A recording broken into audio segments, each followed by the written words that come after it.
وہ ایک دھوکہ دینے کے لیے رکھا ہوا ہے۔ دوسرا ریکارڈ جو ہے وہ ہے NR جو کہ اوریجنل ہے، ناٹ فار رپورٹنگ، ٹھیک، ناٹ فار رپورٹنگ، اس میں سب کچھ اصل ہے۔ وہ بندے بڑے بڑے گرگے کون ہیں جنہوں نے لوٹ مار کی ہے، ان کا مجھے بتایا۔ ان میں تو سارے ہی ہیں، وہ 9 کے 9 ہیں، اور اس میں شریف فیملی بھی آ جاتی ہے، اس میں آپ کے خسرو بختیار کے بھائی بھی آ جاتے ہیں۔ جہانگیر ترین صاحب کے بارے میں جی بہت زیادہ سخت لکھا گیا اس میں۔ اچھا، ہاں، کہ وہ انہوں نے تو ایک ورڈ یوز ہوا ہے کارپوریٹ کارٹلائزیشن، کہ وہ اس کے شکار ہوئے، وہ بھی اس کے ماہر ہیں، ان کا گروپ۔ تو ان کا موقف لے جہانگیر ترین کو لے لائن پر اگر ہے اویلیبل۔ ابھی تو میرا خیال ہے کہ سارے سوچ رہے ہوں گے اور رپورٹ پڑھ رہے ہوں گے، رپورٹ پڑھنے کے بعد ہی پھر وہ آئیں گے، کیونکہ وہ کمیشن کے سامنے بھی پیش نہیں ہوئے تھے۔ ایک یہ کہا گیا ہے۔ دوسرا انہوں نے کہا ہے کہ جناب جو سٹاک ظاہر کیا جاتا تھا وہ نہیں تھا، اور جو جس ریٹ پہ ظاہر کیا جاتا تھا کہ ہم نے گنا اس ریٹ پہ خریدا ہے وہ نہیں خریدا جاتا تھا، کسان کو کم ریٹ دیا جاتا تھا۔ اس کے بعد مزید یہ کہا گیا ہے کہ گنے کا وزن 15 سے 30% کم دیا جاتا تھا، کٹوتی کرتے تھے، کٹوتی کے نام سے۔ اس کے بعد ایک اور یہ شریف فیملی کے بارے میں کہ کچی پرچی دی جاتی تھی، یعنی وہ پورے کا پورا حساب جو ہے وہ ایسے تھا کہ یہ پرچی پہ چل رہا تھا، کہ وہ پرچی بنا کے دے دی جاتی تھی، 6 ٹرک آ گئے جی یہ لے جائیں، اور اس پہ ایک سٹمپ لگی تھی، یہ پرچی کا کاروبار تھا، ٹھیک ہے۔ اگر آپ ظاہر ہے آپ بھی اس رورل بیک گراؤنڈ سے ہیں تو آپ کو پتہ ہے نا کہ جب گنا آتا ہے ٹرالیاں کھڑی ہوتی ہیں 6 دن تو وہ ان لوڈ ہی نہیں کرتے تاکہ اس کا وزن کم سے کم ہو جائے، اور اس کے بعد وہ کسان تنگ آ کے کہے کہ جناب بس آپ خرید لیں، بے شک 10 روپے کم دے دیں، کیونکہ اس کو ٹرالی کا کرایہ، کنٹینر کا، ٹرک کا کرایہ پڑ رہا ہوتا تھا۔ تو آپ کو پتہ آپ کے سارے علاقے جو کاٹن کے تھے، ویٹ کے تھے، دوسری تھے، ان کو سب کو گندم کے کو چھوڑ کے گنے کی طرف چلے گئے ہیں۔ جب لوگوں نے گنا بیجنا شروع کر دیا ان کو ذلیل و خوار کرتے ہیں، نہ ان کو پیمنٹ وقت پر ہوتی ہے، نہ ان کی کٹوتی بند ہوتی ہے، نہ بھائی یہاں تو ہر طرف لوٹ کا بازار گرم ہے اور کوئی کرنے کو تیار نہیں۔ آپ کا ویسے سیریسلی میں آپ نے ابھی روزہ کھولا ہے؟ جی آپ نے بھی کھولا ہے؟ نہیں ہم نے تو چلو اللہ قبول کرے، سارے ہی کھول بیٹھے، ساڈا نہ قبول کرے تو آڈا قبول کرے، ہاں جی سب کا کرے، جس نے بھی رکھا ہے، جی ہاں بالکل، اور جس نے رکھوایا اور کھلوایا سب کو اللہ آمین۔ مجھے آپ اس کا جواب دے دیں کہ کوئی شعبہ ایسا ہے کہ جدھر میں کہہ دوں آنکھیں بند کر کے کہ پاکستان میں آپ فلاں جگہ چلے جائیں آپ کو خالص چیزیں ملیں گی، کوئی لوٹ مار نہیں ہوگی، کوئی رشوت نہیں مانگے گا، کوئی نوکری میرٹ کے بغیر نہیں ہوگی، کوئی بندہ جو ہے وزیر یا مشیر یا وزیر اعلیٰ یا گورنر یہ پیسے لیے بغیر کام کرے گا؟ کوئی مجھے ایک علاقہ ذرا پوائنٹ آؤٹ کر دے، کیونکہ یہی وقت ہے آپ سے سچ اگلوانے کا۔ تو وزیر ہیں فواد چودھری صاحب، اچھا، سائنس اینڈ ٹیکنالوجی کے وزیر ہیں، اور وزیر اعظم عمران خان کے مایہ ناز بلے باز ہیں، اور وزیر اطلاعات بھی رہ چکے ہیں، وہ ہمارے ساتھ ہیں اس وقت۔ السلام علیکم چوہدری صاحب۔ جی السلام علیکم، کیا حال ہیں؟ باسی الحمدللہ، افطار وغیرہ استائشہ اور روزہ مبارک سب کو۔ بہت شکریہ، مبارک، آپ کو بھی مبارک۔ آج کل آپ تھوڑے سے ناراض سے نظر آتے ہیں، اس کی کیا وجہ ہے؟ ناراض تو بالکل بھی نہیں ہے، ہم نے تو بڑا ابھی جو ہے یہ کووڈ میں ان سب میں کام کیا ہے، لیکن وہ ہر ایک کا ذرا اپنا رول ہے۔ جو سائنس اینڈ ٹیکنالوجی کی منسٹری ہے ظاہر وہ اتنی اب فرنٹ فٹ کے اوپر پالیٹکس میں تو ہم ہیں نہیں۔ باقی دیکھیے ہمیشہ آپ کو بھی جوہری صاحب بھی مجھے جو ہے وہ میرا خیال ہے کوئی اب اتنا سالوں سے ہم ایک دوسرے کو جانتے ہیں کہ اب تو یاد بھی نہیں ہے، تو جو دل میں اور زبان میں کوئی فاصلہ ہمارے ہے نہیں، جو بات ہوتی ہے وہ کرتے ہیں، وہ یہ ایسی تو کوئی بات ہے نہیں کہ جو ہم ادھر سامنے نہیں کریں گے جو پیچھے کریں گے، وہی باتیں ہیں جو سامنے بھی کرتے ہیں پیچھے بھی کرتے ہیں۔ تو آپ کا یہ جو رویہ ہے، آپ کی گفتگو کا سٹائل، تو اس سے کبھی وزیر اعظم عمران خان نے آپ کو بلا کے کہا ہو کہ ذرا احتیاط کیا کریں، کوئی اس طرح کا تو نہیں ہوا؟ نہیں، کافی جو ہے وہ ہو جاتے ہیں ناراض، لیکن پھر الٹیمیٹلی جو ہے ان کو بھی پتہ ہے، وہ کہتے ہیں بس ٹھیک ہے تمہیں کیا کہوں، تو ان سے تعلق بھی بڑا گہرا ہے، مہربانی کرتے ہیں، سن بھی لیتے ہیں فرینکلی، شاید وہ کسی زیادہ تر لوگوں کی نہیں سنتے ہوں گے، میرے پہ وہ ویری کائنڈ۔ چوہدری صاحب السلام علیکم۔ السلام علیکم. اچھا یہ میں آپ سے یہ پوچھنے کا مطلب ایک تو یہ ہے کہ آپ سے تعلق اتنا ہے کہ وہ بات کرنا بھی ذرا ہیونگ سیڈ دس آپ کو یعنی سائنس اینڈ ٹیکنالوجی میں بڑا کام کیا ہے, کافی نئی چیزیں یہاں بنا رہے ہیں, یہ کرونا کے حوالے سے بھی باقی چیزوں سے بھی. آپ دین کے معاملے میں کیوں پنگے لیتے ہیں؟ ہر طرف ہر کھوٹ سے بیچ انگلی دینا ضروری ہے؟ دین میں تو معاملہ ہے ہی نہیں, کیونکہ میں تو دین کو علم سے, سائنس سے, ٹیکنالوجی سے, فارورڈ لوکنگ چیزوں سے علیحدہ سمجھتا ہی نہیں ہوں. یہ تو جو فرقہ واریت ہے یا پسماندہ سوچ ہے وہ تو ہمارے دین کا حصہ ہی نہیں ہے. تو جب یہ آپ امپوز کرے گا کوئی میرے پہ یا پاکستان پہ یا مسلم دنیا کے اوپر کہ نہیں ہماری جو پسماندہ سوچ ہے اس کو آپ دین بنا کے پیش کریں تو وہ تو ہمیں اپوز کرنا ہے. اگر ہم نہیں کریں گے تو پھر تو ہم افغانستان بن جائیں گے. لہٰذا ہمیں بڑا ضروری ہے کہ ہم دین کو علم کے ساتھ وابستہ کریں, سائنس کے ساتھ وابستہ کریں, ایک فارورڈ لوکنگ اپروچ کے ساتھ وابستہ کریں, اور یہ میرا خیال ہے کہ میرا فرض ہے.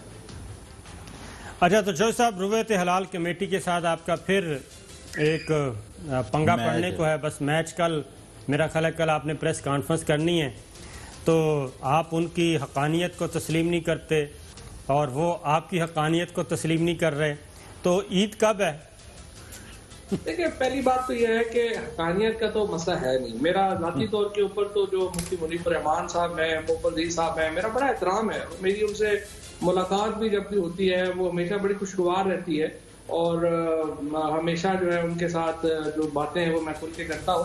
لیکن مسئلہ صرف یہ ہے کہ دیکھیں اس بات کو تھوڑا میں تسلیم نہیں کر سکتا کہ آپ کہیں کہ سائنس اور ٹیکنالوجی کا چاند دیکھنے میں کوئی رول نہیں ہونا چاہیے. دیکھیے نا, امام حنبل جیسا بڑا امام جو ہے, اور ظاہر ہے کہ ہمارے جو علماء ہیں وہ ان امامین جتنے علم تو نہیں رکھ رہے ہیں, انہوں نے یہ کہا ہے کہ نہیں یہ سائنس اور ٹیکنالوجی کا سوال ہے. اور جب امام حنبل یہ کہتے ہیں کہ یہ سائنس اینڈ ٹیکنالوجی کا سوال ہے تو اتنے بڑے جب امام اس بات کے اوپر کریں گے تو پھر ظاہر ہے کہ میرا یہ خیال ہے کہ اور جو مذہب شروع کرتا ہو اقرا سے کہ پڑھ اور پھر علم حاصل کریں, صلی اللہ علیہ وسلم کہیں کہ آپ علم حاصل کرو چاہے چین جانا پڑے, تو آپ کیسے یہ بات, میں تو صرف یہ ان سے یہ ریکویسٹ کرتا ہوں نا کہ دیکھیں آپ کہتے ہیں ٹیکنالوجی استعمال نہیں ہو سکتی, تو پھر تو اینک بھی استعمال نہیں ہو سکتی. اگر اینک استعمال نہیں ہو سکتی تو پھر تو یہ اگر ینگسٹرز ہیں جو بچے ہیں چھوٹے چھوٹے 17, 18, 19 سال کے, ان کو روئتے حلال میں ڈالنا چاہیے. 70, 80 سال کے بابے تو نہیں روئتے حلال کر سکتے, چاند تو نہیں دیکھ سکتے. تو دیکھیں نا یہ تو پھر آپس کی جو ایک آپ سمجھیے کہ متضادم ان کی آپس کی جو ہے اوپینین ہے, اور تو ظاہر ہے ہمارا ان کا احترام ہے, کوئی ایسی بات نہیں. اچھا نہیں مولانا فواد چودھری صاحب, اب آپ کا موقف کیا ہے کہ ہم عید اتوار کو کریں یا پیر کو کریں؟ نہیں انشاءاللہ تعالیٰ جی یہ جو اپنا عید ہے وہ اتوار کو ہی ہوگی. اور اس بار میں آپ کو یہ بھی ضرور بتا دوں کہ اس دفعہ واحد ایکچولی بڑا انٹرسٹنگ ایک موقع ہوگا کہ پوری دنیا کے جو اسلامی ملک ہیں ان میں عید ایک ہی دن ہے, یعنی اتوار کو. چاہے سعودی عربیہ ہو, چاہے ترکی ہو, چاہے انڈونیشیا ہو, ملیشیا ہو, تمام اسلامی دنیا آلریڈی اناؤنس کر چکی ہے. اب مجھے آپ یہ بتائیں, آپ کہتے ہیں پنگا نہ لو, یہ سارے جو باقی اناؤنس کر چکے ہیں یہ کیا کم مسلمان ہیں ہم سے؟ تو یہ اگر کر لے کہ ان کا اسلام قائم ہے تو ہم جو اپنا کر کے ہمارا اسلام جو ہے خطرے میں پڑ جائے گا. تو پھر چودھری صاحب اس میں یہ ہے نا کہ ایک فورم ہے, رویت حلال کمیٹی بنی ہوئی ہے, کمیٹی پوری, اس کے ایک چیئرمین ہیں, اس کے ممبرز ہیں, ان کا ایک دائرہ اختیار ہے, دائرہ کار ہے. تو پھر آپ کو چاہیے کہ آپ کابینہ میں یہ بات لے کے جائیں اور اس کو ڈی نوٹیفائی کروائیں, یا پھر جو قواعد و ضوابط ہیں اس میں تبدیلی کروائیں کہ جناب یہ ہے صحیح پروسیجر, اس کو اڈاپٹ کیا جائے. تو دونوں کام کیے نا ہم نے. تو کابینہ میں 1 سال سے کیس پڑا ہوا ہے, کابینہ نے اس کو ریلیجس افیئرز منسٹری کو بھیجا کہ آپ جو ہے اس کو دیکھیں. اس کے بعد ہم نے اسلامی نظریاتی کونسل کو کہا آپ دیکھیں, وہ فیصلے نہیں کر رہے. نہ ریلیجس افیئرز کمیٹی نے فیصلہ والوں نے فیصلہ کیا, نہ اسلامی نظریاتی کونسل نے فیصلہ کیا. اس بار بھی ہم نے کم از کم 3 بار جو ہے وہ اسلامی نظریاتی کونسل کو دعوت دی کہ آپ آئیں, پہلے سمجھ تو لے کہ ہم یہ کیوں کہہ رہے ہیں کہ کوئی پرابلم نہیں ہے دیکھنا. اسی طرح سے ہم نے جو اپنے منسٹر ریلیجس افیئرز کو بھی کہا, باقیوں کو بھی ہم کہا ہے کہ آپ کو بتاتے ہیں کہ یہ کیسے پروسیس ہوتا کیسے ہے, کیسے دیکھنے کا کیا کر رہے ہیں. لیکن وہ انہوں نے دلچسپ دیکھے نا, پرابلم فرینکلی آپ کو تو زیادہ پتا ہے یہ چاند پرابلم نہیں ہے. پرابلم یہ ہے کہ جب آپ جو ریاست کی آپ سمجھیے فنکشنز جو ہیں وہ فرقہ وارانہ بنیادوں پہ بانٹنا شروع کر دیتے ہیں, پھر ملک میں پرابلمز آ جاتی ہیں. ایک آپ نے کہا بریلویوں کو یہ دے دو، دیوبندیوں کو یہ دے دو، اہل حدیث کو یہ دے دو، اس طرح تھوڑا ہی ملک چل سکتے ہیں۔ یہ کوئی اپنا ملک میں آپ نے کوئی سینٹی لانی ہے، آپ کو جو ریاست ہے اس کی جو اس کی آواز ہے وہ ہر میں نظر آنی چاہیے۔ مذہبی تہوار ہماری یونٹی کا علامت ہونی چاہیے۔ یہ تھوڑا ہی ہے کہ 4 بندے ادھر کر رہے ہیں، 4 بندے تو آپ کی تو جو اسٹیٹ کا جو نیشن اسٹیٹ کا جو تصور ہے، جو میرے نزدیک پاکستان کی جو سرحد ہے وہ مقدس ہے میرے لیے۔ اگر آپ اس طرح سے شروع کر دیں گے تو ہمارے تو نیشن اسٹیٹ کا ہی بیڑا غرق ہو جائے گا۔ تو اس لیے امپورٹنٹ ہے کہ ہم اس کے اوپر ایک پورا موقف لیں اور اس لیے ہم اس کے لیے کھڑے ہوں۔ بالکل ٹھیک ہے، تو چلیں ایک اور آپ نے پنگا لیا ہے، اس طرف بڑھتے ہیں اور وہ ہے آپ نے کل غلام سرور خان صاحب نے اور آپ نے یہ کہا ہے کہ جناب معاونین خصوصی جو کہ غیر منتخب ہیں اور وفاقی مشیر جو کہ غیر منتخب ہیں ان کے بھی کھاتے کھلنے چاہیے۔ تو پرائم منسٹر نے یہ بات میرا خیال آج مان لی ہے کابینہ کے اجلاس میں آپ کی۔ اب دیکھیں نا، یہ فرق ہے عمران خان میں اور باقی جو لیڈرشپ ہے اس میں۔ سوال نہیں پیدا ہوتا کہ کسی اور لیڈرشپ میں آپ یہ بات کریں جا کے اور پرائم منسٹر جو ہے وہ آپ کی بات کو اس طرح کہے کہ نہیں یہ بات صحیح ہے اور اس کی تائید کرے۔ یہ کسی اور پارٹی میں ہو ہی نہیں سکتا۔ یہ جب پہلے بھی جب سب سے پہلے ایکچولی یہ بات تو خود پرائم منسٹر نے کی تھی۔ آپ کو یاد ہوگا ہم لوگ اس وقت اپوزیشن میں تھے تو سب سے پہلے تو پرائم منسٹر صاحب نے کہا کہ جو عہدیداران ہیں پی ٹی آئی کے وہ اپنے اثاثے ڈکلیئر کریں۔ تو تمام لوگوں نے اپنے اثاثے جو ہیں وہ ویب سائٹس کے اوپر ڈکلیئر کی۔ تو یہ تو ہماری ایک بنیادی آپ سمجھیے کہ شرط تھی پی ٹی آئی کی کہ جو بھی اقتدار میں ہے اس کو اپنے عہدے کے اوپر ہے اپنے ایسٹ ڈکلیئر۔ اب پرابلم کیا ہے آ رہا تھا؟ پرابلم یہ آ رہا تھا کہ دیکھیے ایم این اے جو ہے یا سینیٹر جو ہے یا ایون جو بندہ الیکشن لڑتا ہے اور الیکشن نہیں بھی جیتتا ہار بھی جاتا ہے، اس نے اپنے ایسٹس اپنے ڈکلیئر کرنے ہیں، اپنے بیوی بچوں کے ڈکلیئر کرنے ہیں، اپنے ڈیپینڈنٹس کے ڈکلیئر کرنے ہیں۔ تو جب ایس اے پی ایمز اور ایڈوائزرز جو ہیں وہ کیبنٹ میں بیٹھتے ہیں تو پھر یہ ایک اصول ہے کہ ان کو بھی اپنے ایسٹس کو اور پھر اپنی نیشنلٹیز کو اور اپنے کانفلکٹس کو ڈکلیئر کرنا ہے۔ آج جب پرائم منسٹر صاحب کے سامنے یہ بات آئی اور خود امین اسلم صاحب نے یہ بات کی کہ جی اتنی یہ بحث ہو رہی ہے تو میرے خیال میں ہمیں ایکسس ڈکلیئر کرنے چاہیے، تو پی ایم صاحب نے تو 1 منٹ میں یہ کہا کہ یہ بات بالکل جو ہے لاجیکل ہے اور درست ہے کہ ایس اے پی ایمز کو اور ایڈوائزرز کو اپنے ڈکلیریشن جو ہے وہ کرنی چاہیے۔ اور اب انشاءاللہ اگلے 15 دنوں میں سارے ایڈوائزرز اور ایس اے پی ایمز جو ہیں وہ اپنے ایسٹس ڈکلیئر کریں گے، اپنی نیشنلٹی ڈکلیئر کریں گے، اپنے کانفلکٹ ڈکلیئر کریں گے۔ اچھا، آپ نے نیشنلٹی کی بات کی تو نیشنلٹی میں ڈیول نیشنل آپ کے خیال میں معاون خصوصی ہونا چاہیے، مشیر ہونا چاہیے، جبکہ وہ ایم این اے اور ایم پی اے اور سینیٹر نہیں بن سکتا الیکشن ریفارمز الیکشن رولز کے تحت؟ دیکھیے جو ایس اے پی ایم کی کنڈیشن ہے نا وہ ایکچولی یہ ہے کہ وہ ایکسپرٹ ہونا چاہیے جس شعبے میں آپ اس کو لگانا چاہتے ہیں۔ اس کا ذرا ایک پارلیمنٹری ڈیموکریسی میں آپ دیکھیے کہ بنیادی پرنسپل کیا ہے۔ پرنسپل یہ ہے کہ جو فیصلہ سازی ہے اس میں آپ ایکسپرٹس کو شامل کریں اور ایکسپرٹس کی اوپینین لے کر کے آپ فیصلہ کریں، لیکن فیصلہ کرنا کس نے ہے؟ وہ الیکٹڈ لوگوں نے کرنا ہے، کیونکہ فیصلہ سازی میں معاونت لینا ایک کام ہے اور فیصلہ کرنا دوسرا کام ہے۔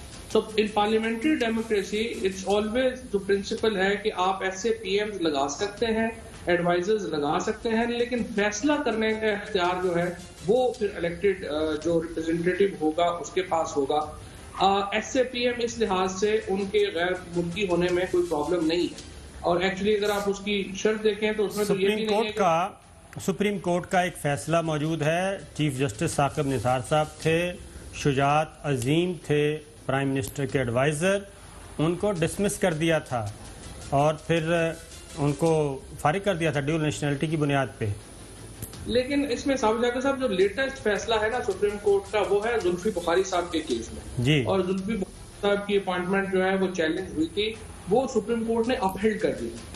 ثاقب نثار صاحب بھی جو تھے وہ چیف جسٹس تھے، البتہ اس پہ فیصلے میں انہوں نے اور کافی چیزیں لکھی کہ وہ منسٹری جو ہے وہ ہیڈ نہیں ہو سکتے، وہ دیکھیں نا وہی شرائط انہوں نے بڑی سخت شرائط لگائی ہیں سپریم کورٹ نے ثاقب نثار صاحب نے کے فیصلے میں بھی، اور اس میں بھی انڈر ٹیکنگ دی گئی تھی کہ جناب یہ کابینہ کے اجلاسوں میں نہیں بیٹھتے، یہ منسٹری کو ہیڈ نہیں کرتے، اس طرح کا کام کہا تھا، یہ صرف معاونت کرتے ہیں۔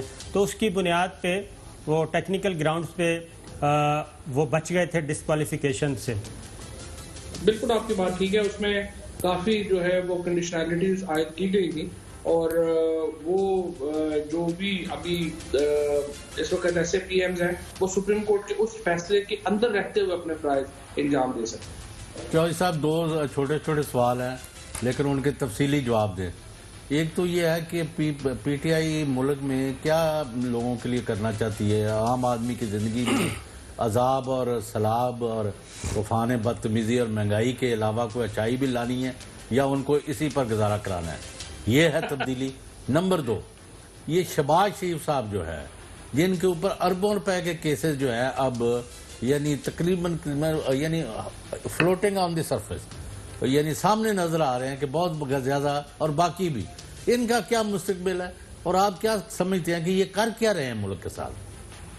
دیکھیں، میں فرینکلی آپ کے دوسرے سوال سے شروع کرنا چاہتا ہوں رضا۔ بات یہ ہے کہ دیکھیں جو بھی لوگ پی ٹی آئی کو جنہوں نے ووٹ بھی دیا، سپورٹ کیا، ان کا جو ایک بنیادی جو مقصد تھا وہ یہ تھا کہ ہم یہ جو پاکستان کی پولیٹیکل اس وقت کی ایلیٹ تھی جو پی ایم ایل این کی اور پیپلز پارٹی کی تھی، ان کو ہم نہ صرف یہ کہ ان کے کیسز جو جینوئن اور 100% جینوئن کیسز ہیں ان کے اوپر، کوئی شبہ نہیں ہے کسی کو کہ یہ کیسز کنکلوڈ ہوں گے اور لوگوں سے پیسے جو ہیں وہ واپس آئیں گے۔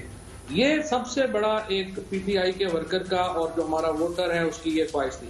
انفارچونیٹلی یہ جب بعد میں کیسز چلے ہیں تو اس میں کئی فیلئر ہوئے، انویسٹیگیشن کا فیلئر ہوا، پروسیکیوشن کا فیلئر ہوا، یا لیکن جو بھی فیلئر ہوا فرینکلی وہ ذمہ تو ہماری آتا ہے۔ لیکن لوگوں نے، ایون میں آپ کو بتاؤں، پرائم منسٹر صاحب سے لے کر کے تو پی ٹی آئی کے ورکر تک، یہ ضرور مایوسی ہے کہ جو ہم نے احتساب کا عمل شروع کیا تھا وہ کنکلوڈ نہیں ہو سکا۔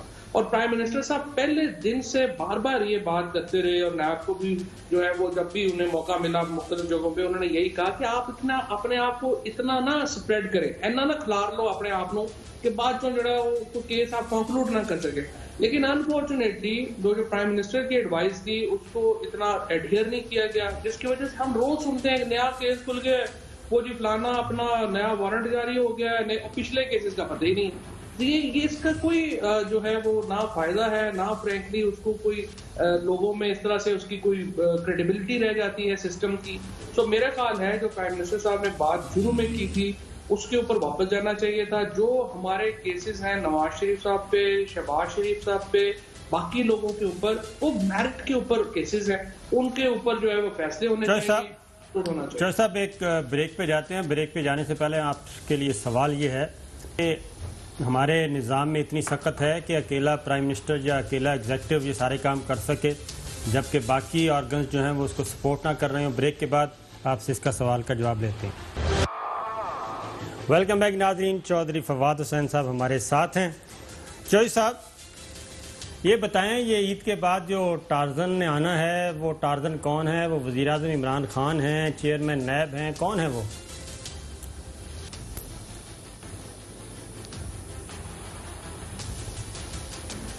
آواز نہیں آ رہی آپ کی؟ نہیں آ رہی۔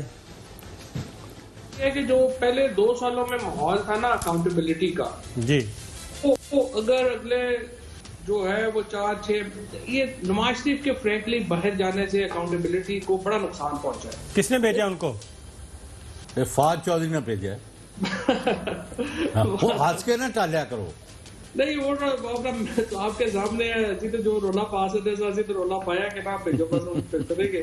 لیکن بہرحال بہتر یہ تھا کہ اس کے بعد فرینکلی ہمیں نواز شریف، یہ ہو نہیں سکتا کہ آپ کہیں کہ نواز شریف کے خلاف کیسز جو ہے وہ چھوڑ دیں، پھر اگلے باقیوں کے خلاف شروع کر لیں، پھر باقیوں کے خلاف شروع کر لیں۔ یہ اکاؤنٹیبلٹی کا جو سب سے امپورٹنٹ چیز ہے نا، جو میڈیا کے لیے، لوگوں کے لیے، میرے لیے، آپ کے لیے، وہ یہ ہے کہ اس کے اوپر ٹرسٹ ہونا چاہیے۔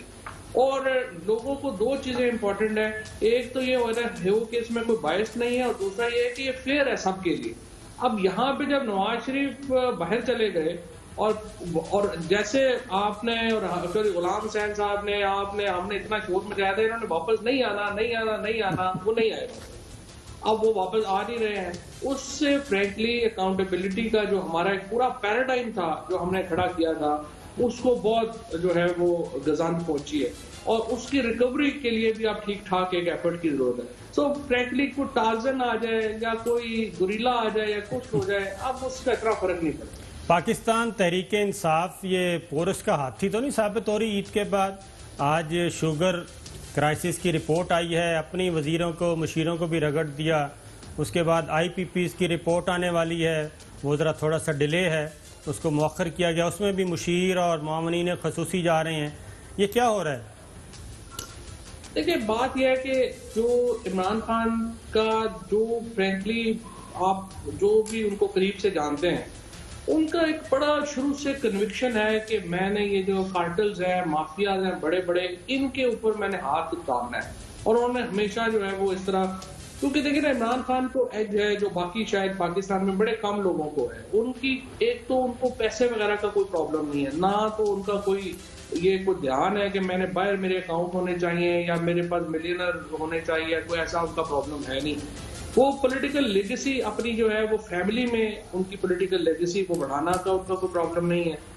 لہٰذا وہ کام وہ کر سکتے ہیں جن کا جو باقی لوگ نہیں کر سکتے، کیونکہ ان کا پولیٹیکل اس طرح کا رسک جو ایک انٹرسٹ ہے نا، وہ پولیٹیکل انٹرسٹ اس طرح کے نہیں ہے، ذات سے ان کے وابستہ انٹرسٹ نہیں ہے. تو وہ پاکستان اب یہ جو کارٹلائزیشن ہے، یہ فرینکلی چاہے شوگر ہو، چاہے یہ گاڑیاں بنانے والے ہوں، چاہے اپٹما ہو، چاہے سیمنٹ انڈسٹری ہو، ساری جگہ کے اوپر ہمارے ہاں اسی طرح کا حساب کتاب جو ہے وہ جڑا ہوا.